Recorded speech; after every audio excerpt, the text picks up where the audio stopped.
Okay, hi everyone. I'm sure more people will pop in, but they can just pick up wherever we're at. But happy Monday. It's a Monday in residence life. So who knows what's going to happen today, right? Stuff is very normal, I'm sure, in all of our worlds. But thank you for those of you who are here to take some time over this lunch hour to learn about intersectionality. And I'll also give the disclaimer that I'm obviously not an expert. This is just something that I'm passionate about, and I put together some slides and I thought I'd share with all of you. But please, when there's time for discussion in the chat and time to share, please teach me as well.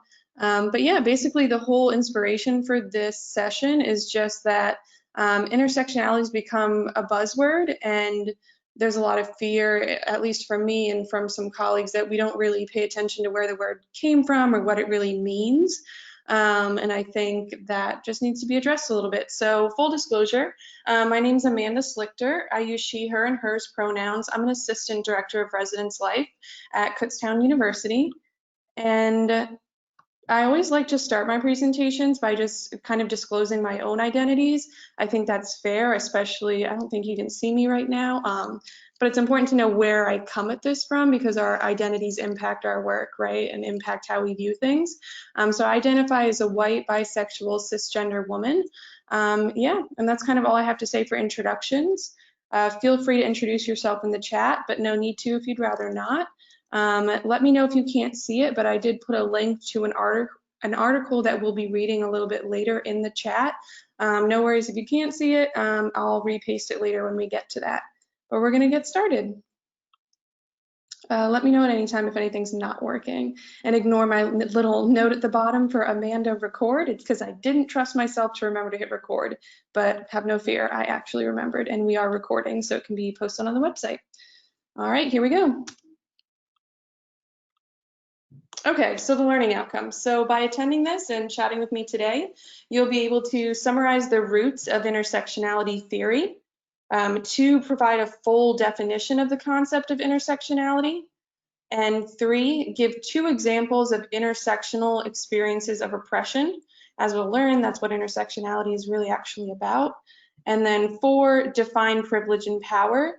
I know for many of you, the number 4 will seem a little elementary, but as often with any training or webinar, you don't really know where people are at with this stuff. So we want to make sure we cover some of the basics. But rest assured, if you do understand number 4 already fairly well, we'll get to do some interactive pieces there and reflecting on how we can use that.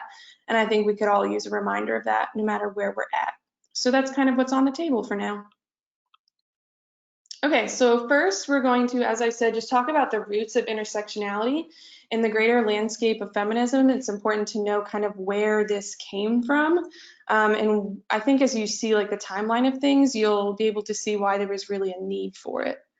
So let's break that down. So the first wave of feminism was basically all about political equality for white women. That's what it boils down to.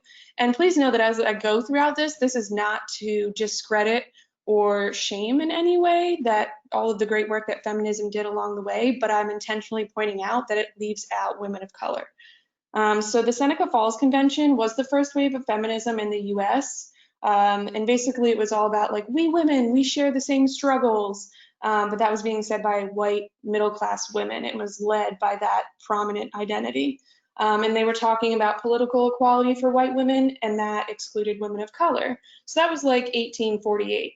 So then you get a little bit later, like 10, 20 years later, math is hard, to the 1960s, and you have the second wave of feminism, which was basically about sexism and domestic equality. So again, still for white women, but this wave was more about, it was sparked by Betty Friedan's book, The Feminine Mystique, all about the perceived domestic purpose of women.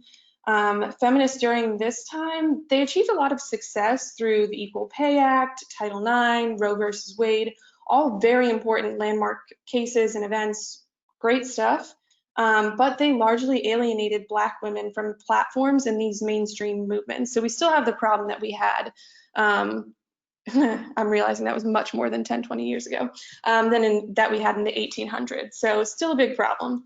And then you have about 20 to 30 years later, Kimberly Crenshaw coined the term intersectionality.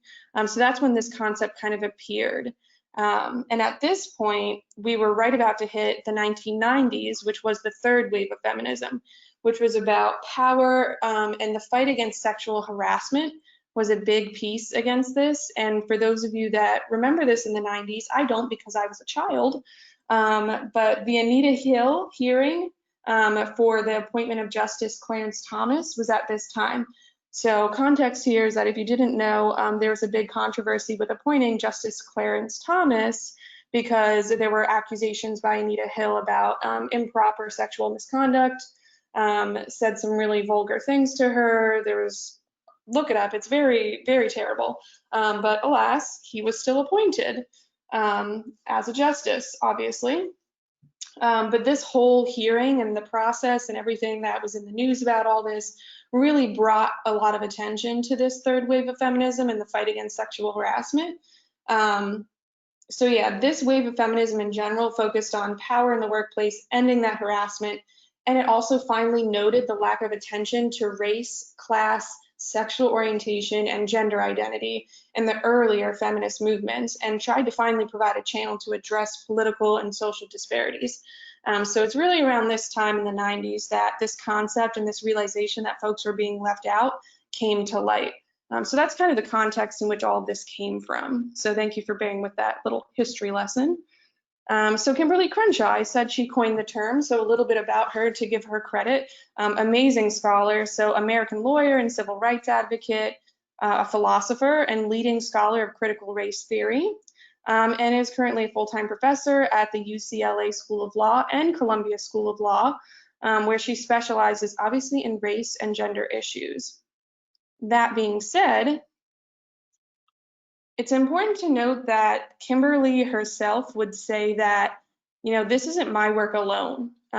It's very important to give credit, I think, especially to Black women that are doing the work. Sometimes we leave that out. I don't know. Many people that use the term intersectionality probably have never heard Kimberly Crenshaw's name or the names of the movements and folks below. Regardless, I'm on a tangent, so I'll just say that the term was not magically coined by her. She was well versed in the works of Sojourner Truth, the Combahee River Collective, Patricia Hill Collins, and generally in critical race theory and feminist Black thought. So basically, to kind of say where we're coming at from all this and what led to thoughts of intersectionality, Sojourner Truth was already thinking about this in way back in 1851 when she gave the Ain't I a Woman speech. So if you think about like the content of that and Ain't I a Woman and what Sojourner was saying, basically she was saying that her Blackness did not make her not a woman. And that's the kind of intersectionality that Truth was immensely skilled at navigating, despite the enormous pressure on women of color at the time to choose between either the women's movement or the abolitionist movement. So even back then, Black women were thinking about this and knowing this and recognizing this and being forced in a way to kind of choose between identities, especially when it came to oppression and rights and justice. And then next you have the Combahee River Collective. So the CRC was active in Boston in like 1974.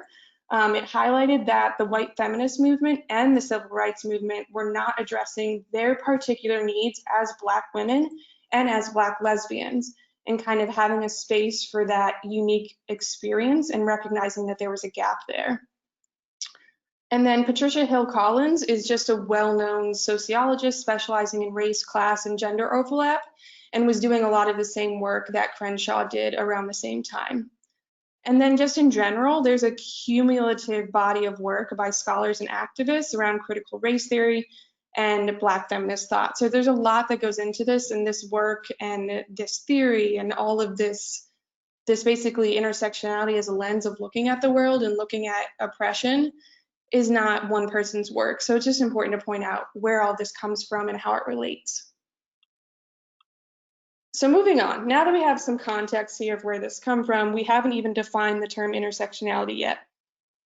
So we're gonna do that. So here's the oversimplified use. How many of you have heard this in like a meeting? And it's funny as like, it's not funny, but it's something that comes up a lot, I think. The term of intersectionality, we hear things like, oh, well, we all have intersecting identities. We are all more than one thing. Excuse my language a little bit, but like, no shit. Like, we all have different identities. Like, we know that. That's not news to anyone. That doesn't teach us anything. Great, multiple identities. I showed some of mine at the beginning. Cool. Or you'll hear someone say, how can we make this more intersectional when talking about like a training or an experience or something like that? And really, that's not what the definition's about. So the real definition here, now that we can kind of put some of that aside and debunk that, is that intersectionality is a prism for understanding the complex and cumulative ways in which various social identities overlap to create unique experiences of oppression. So if you're not talking about cumulative oppression when you're talking about intersectionality, you're not getting it. So that's what this presentation is all about pointing out. Again, if there's any questions along the way, feel free to pop them in the chat. It's just easier to have everyone kind of muted because background noise in a webinar, you know? Okay, so please, for the love of God, somebody tell me in the chat if this doesn't work, but I'm hoping you can hear and see the video I'm about to share. So just let me know if it's not working or that it is. Either are welcome. Intersectionality. Have you heard this word before? Even if you have, you might not know what it means. Let's take a look at it. The first part's easy enough. Intersection, a place where things come together. Intersectionality refers to the reality that we all have multiple identities that intersect to make us who we are. It also gives us a way to talk about oppressions and privileges that overlap and reinforce each other. This term dates back to the 1980s and legal scholar Kimberly Crenshaw. She noticed that we didn't have an effective way to talk about how the experiences of Black women are different from the experiences of Black men and of white women. Black women endure both gender discrimination and racial discrimination. Over the last 30 years, scholars, educators, and activists have expanded the use of the word intersectionality to talk about identities beyond race and gender. Let's look at a few examples. Jerry has a disability, and his family lives below the poverty line. He is the oldest of 10, which requires him to do a lot of caregiving and sometimes keeps him out of school. No one in the school counseling office has talked to Jerry or his parents about his plans for after graduation. He has applied for several jobs, but never gets called back. Fatima is Muslim and recently came to the United States from Somalia. She finds that many people at her school make assumptions about her values and abilities before they speak to her. Many of her classmates think she shouldn't be at their school at all. Greta comes from an affluent family. Both her parents and grandparents went to college, and her father owns a successful business. She doesn't think about her identity very often, but she does think of herself as someone who will go to college and get a good job once she graduates. Think about Greta's situation as opposed to Fatima's or Jerry's. Fatima and Jerry are members of marginalized groups. They don't get to choose whether or not to think about their identities. Greta, on the other hand, can ignore intersectionality if she wants to. Life isn't the same for everyone, even for people who share identity characteristics. By adopting an intersectional lens, we have a better opportunity to understand why and to change the institutions that help and harm us based on who we are. Want to learn more? Read our story, Teaching at the Intersections, in the summer 2016 issue of Teaching Tolerance magazine.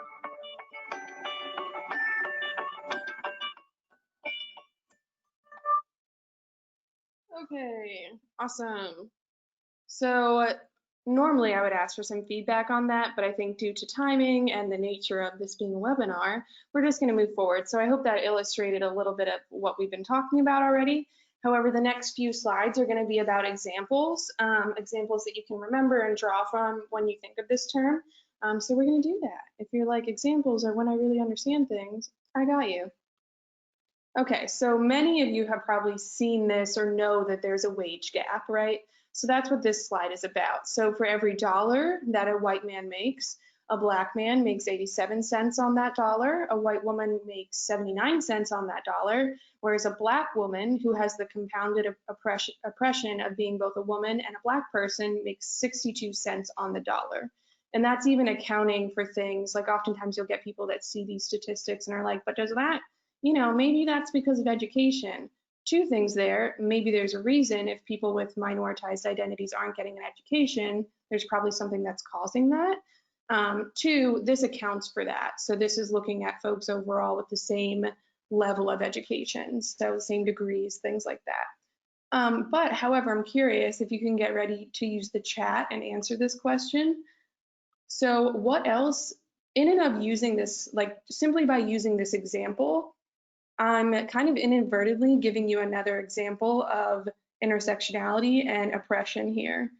So what is this example? I guess not illustrate. Instead of illustrate, what does it not illustrate? Like what's missing here? So I'll give it a minute in the chat for someone to answer. If not, I'll tell you. But this example in itself is problematic.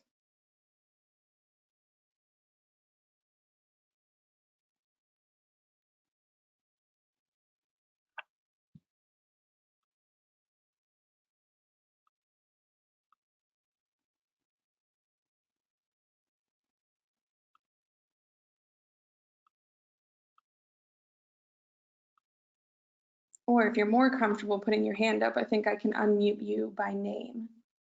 Whatever's easier for you.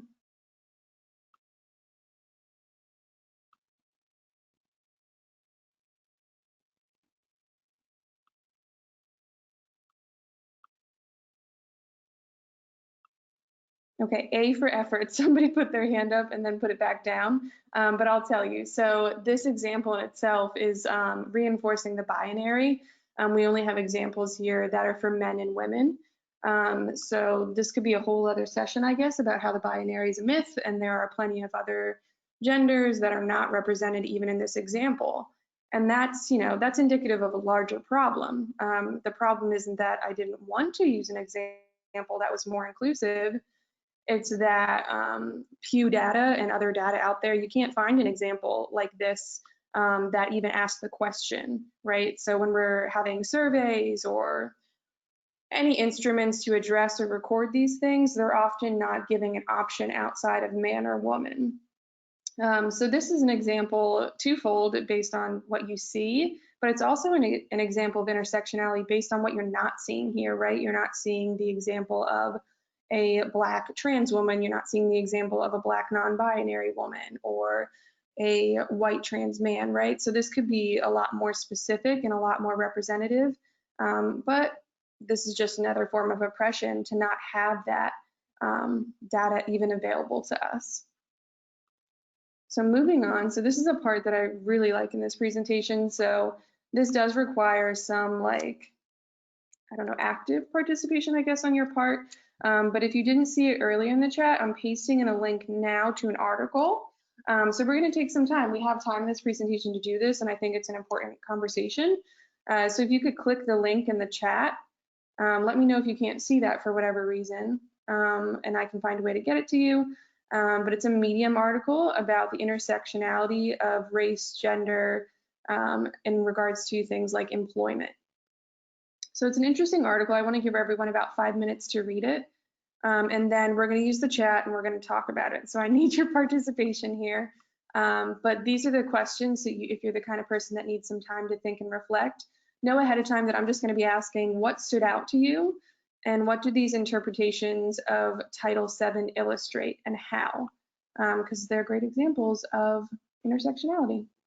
So I will mute myself for a few minutes and everyone take about 5 minutes to just read that article. Thanks.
As you're kind of reading that, if you're able to go ahead and whenever you're done, pop an answer to one or both of those questions in the chat, that would be great.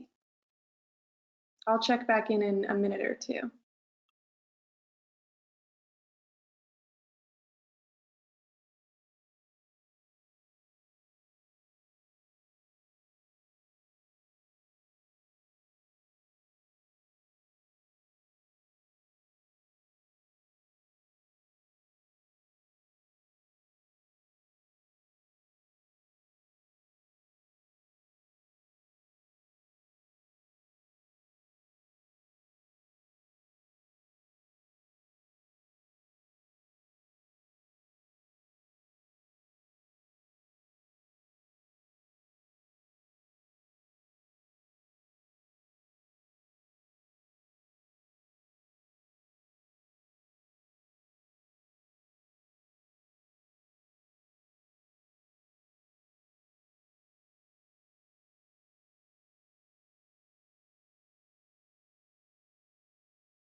Okay, is anyone still reading? Needs a little bit more time? If so, you could raise your hand. I can kind of see if you raise your hand here. Or you can put in the chat that you need an extra minute.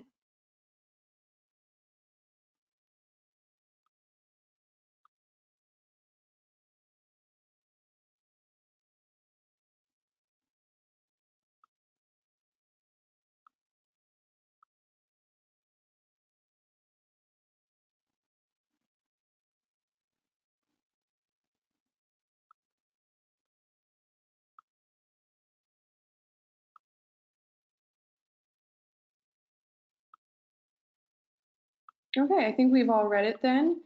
Again, if you have any thoughts, pop them in the chat. Otherwise, I'll just kind of share then. If you don't have anything to share about it, I can share kind of what stood out to me and kind of what that says here about intersectionality. And then just please interrupt me with your thoughts if you have any. So when I was reading this, for me, it was just like a really good example of institutional oppression, right? And like the overall systems.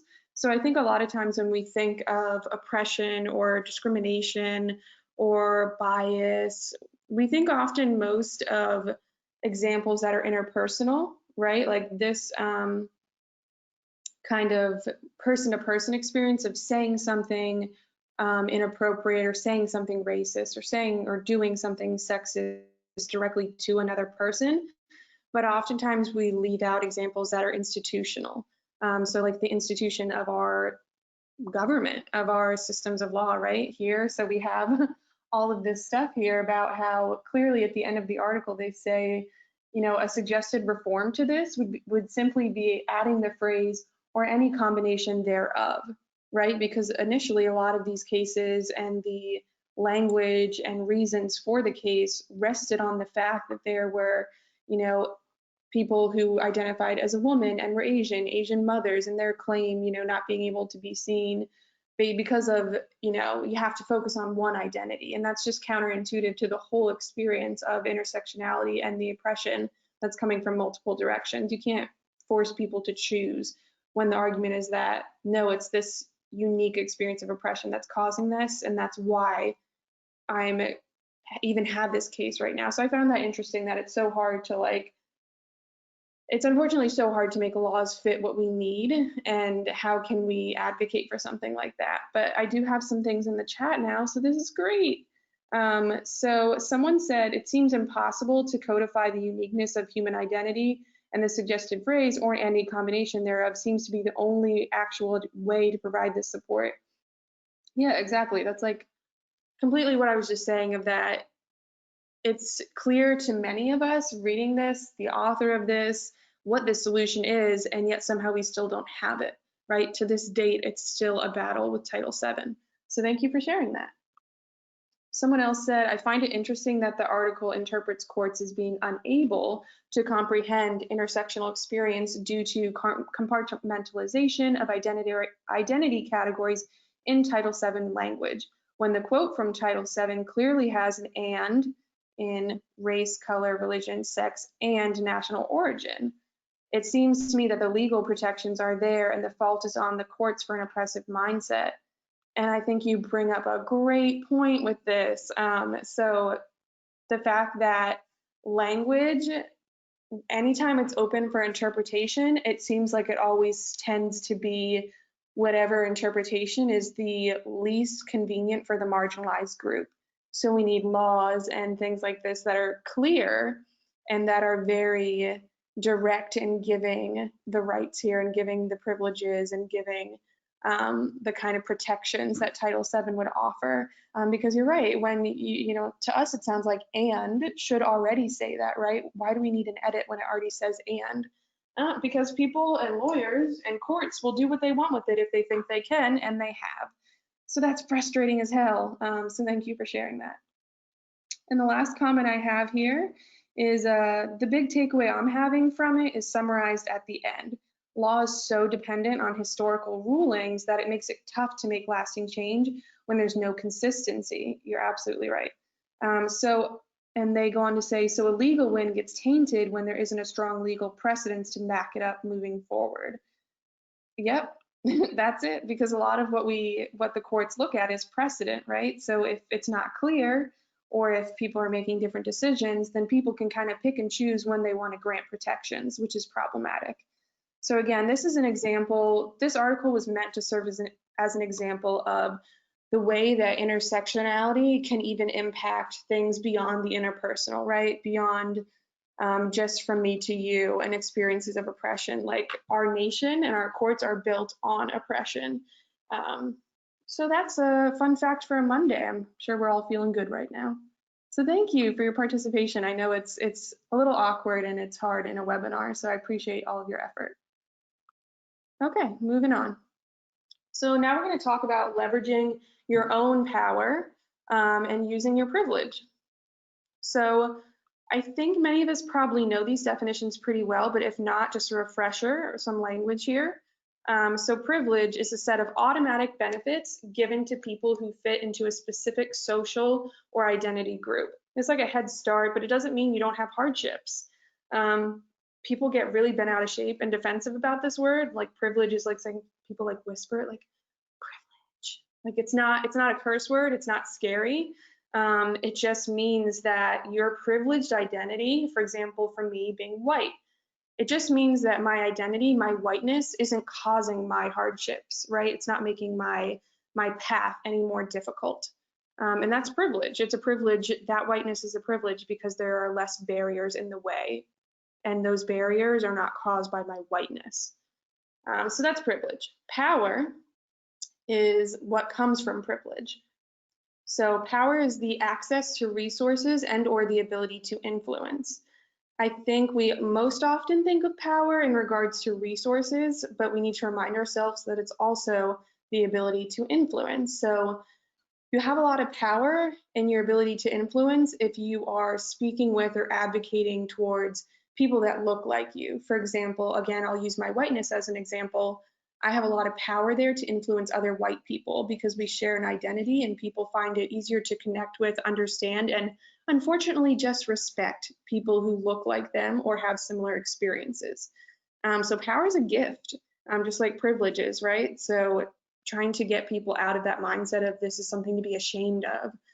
No, it's a gift, right? Where your responsibility comes in is how you're using it. right? And if you're not using it, maybe that's something to be ashamed of, but not simply having power and privilege is nothing to be ashamed of. It's a gift. But as the Spider-Man quote goes from Uncle Ben, with great power comes great responsibility. That's where leveraging your power comes in. So use it for good. If you're granted that, if you have multiple privileged identities, you have a lot of power, and it's up to us to kind of investigate and think about and mobilize all of that to make a difference and do something about it. That's your responsibility when you have those privileges and you're given that power. So moving forward, as an example, again, I use myself as an example. So I am white and I'm cisgender, and that generates me power. And it grants me the privilege of being more likely to safely use the bathroom without being harassed or attacked, and also makes me more likely to have a doctor validate my existence, right? To say that like my gender is real, to not be like confused by me or use me as like an example, and have a doctor validate my pain. I forget where I read this, and I wish I incorporated this into the presentation, but maybe you can find it with a Google. There was a recent study that asked doctors, I don't know if they were straight out of med school or what, but it asked a group of doctors to whether or not they felt Black people could feel the same amount of pain as other races, and a surprising amount, I want to say it was like 40 to 50%, genuinely thought, now these are doctors, that Black people could not feel pain to the same degree as white people. And that's current. And that's terrifying, right?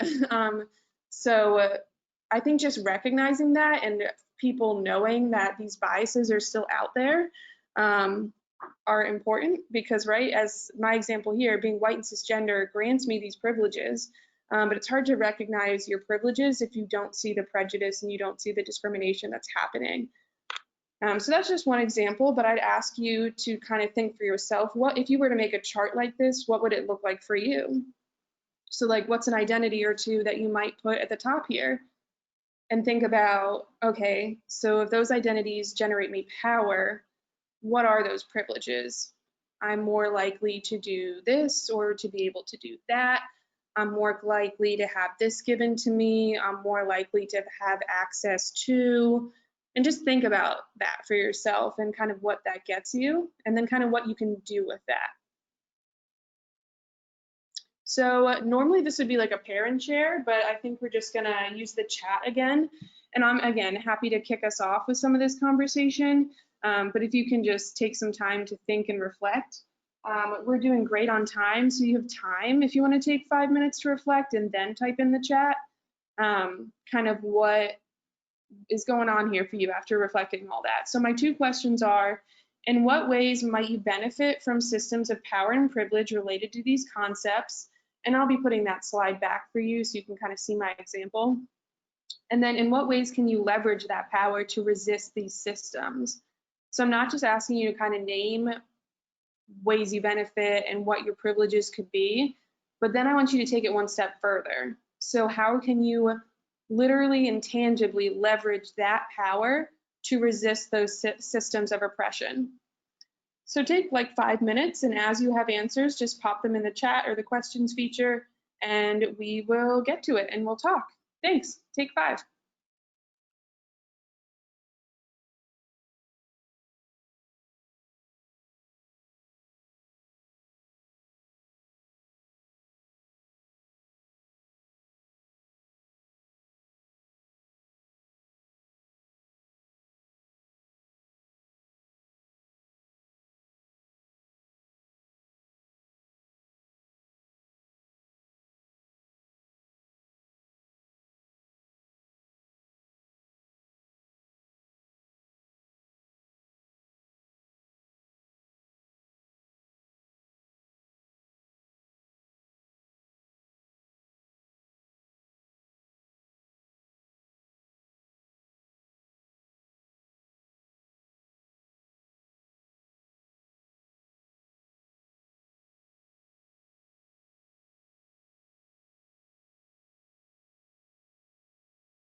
Okay, so I hope you had a little bit of a chance to kind of reflect on these questions. If you're not able to actually paste them in the chat, I know we're all juggling a lot right now, but I hope you at least got a chance to think about it. But we do have one response here that I want to share. So they said, one thing that my team struggles with is when students or parents speak or behave in ways that show bias. I want to call these folks in, which I just want to point out, thank you for saying call these folks in. I often say, call people in, don't call them out, because if you call them out and shame them, they'll never want to actually participate in that conversation and won't be open to actually hearing what you have to say. So love that you said call these folks in. But there's a very strong customer service orientation. Okay, so you're saying here, so you said the customer is always right at my institution. Do you have any recommendations for navigating that? That's a good question. So something that I try to use there, because it's definitely like that where I'm at too, of like Kutztown University, public institution, we're often, we're cognizant of enrollment and wanting to keep people happy. And also one of the things that I often say is I go back to our values as an institution. I say, so this behavior is not in line with our values as an institution. And because of that, we want to bring you in here and help you see why these values are important and how we can do this differently or say this differently. And we kind of use it almost as like a way of kind of saying like, hey, this is what we have on paper and this is what our institution values. So as a student, you also need to be on board with this, and that's why it isn't acceptable in our community. Because I know sometimes it can get really infuriating certain places with like free speech and things like that, and that is a whole other probably days worth of sessions, but thank you for bringing that up. But I would say when thinking about your response in what ways you can leverage your power to resist these symptoms is still just doing the best you can to have those conversations. And doing it, it's a hard balance. I'm saying this like it's easy, but calling people in that customer service way still, just being polite, and I try to empathize with people first. Like I can think of recent conversations where I start by asking a lot of questions, right? And you probably know this, I'm probably not telling you anything you don't know, but asking a lot of questions to say, well, why do you say that? Or where are you coming from? Or what do you mean when you say this? And, oh, okay, I'm hearing you say this, but initially I thought you meant that, this type of person isn't smart, or this type of person isn't important or valuable, and then sometimes it's getting people to see how they're actually coming off, which sometimes they may or may not mean, but hopefully that's a good start. And then just explaining, hey, that was concerning to me because our values here are really important in, saying that, Black Lives Matter, and saying that what you're doing isn't in line with showing that all of our students matter in that way. And this is one way I could ask you to do that differently, and kind of checking in with people to see if that makes sense as you go. It's hard. It's a hard thing to navigate, but thank you for sharing that. Anything else from anyone before we move on? Okay, well, great. Well, that's kind of it. I know we have plenty of time. We have like 12 minutes. So by all means, if there is anything else that people want to share, or if people have questions, really the point overall this is just to bring our attention to what intersectionality actually is as a concept and what it's trying to illustrate. And then I don't think it could be more timely now. Thankfully, we're having a lot more conversations. We need to do a hell of a lot more, but hopefully keeping this in mind will help illustrate a lot of the lens at which people come from things. So I'm going to hang out here a little bit, but thank you for your participation. And if you don't have any questions, feel free to go. Otherwise, I'll stay on here. And if you have any questions, feel free to ask. Thanks, everybody. Bye.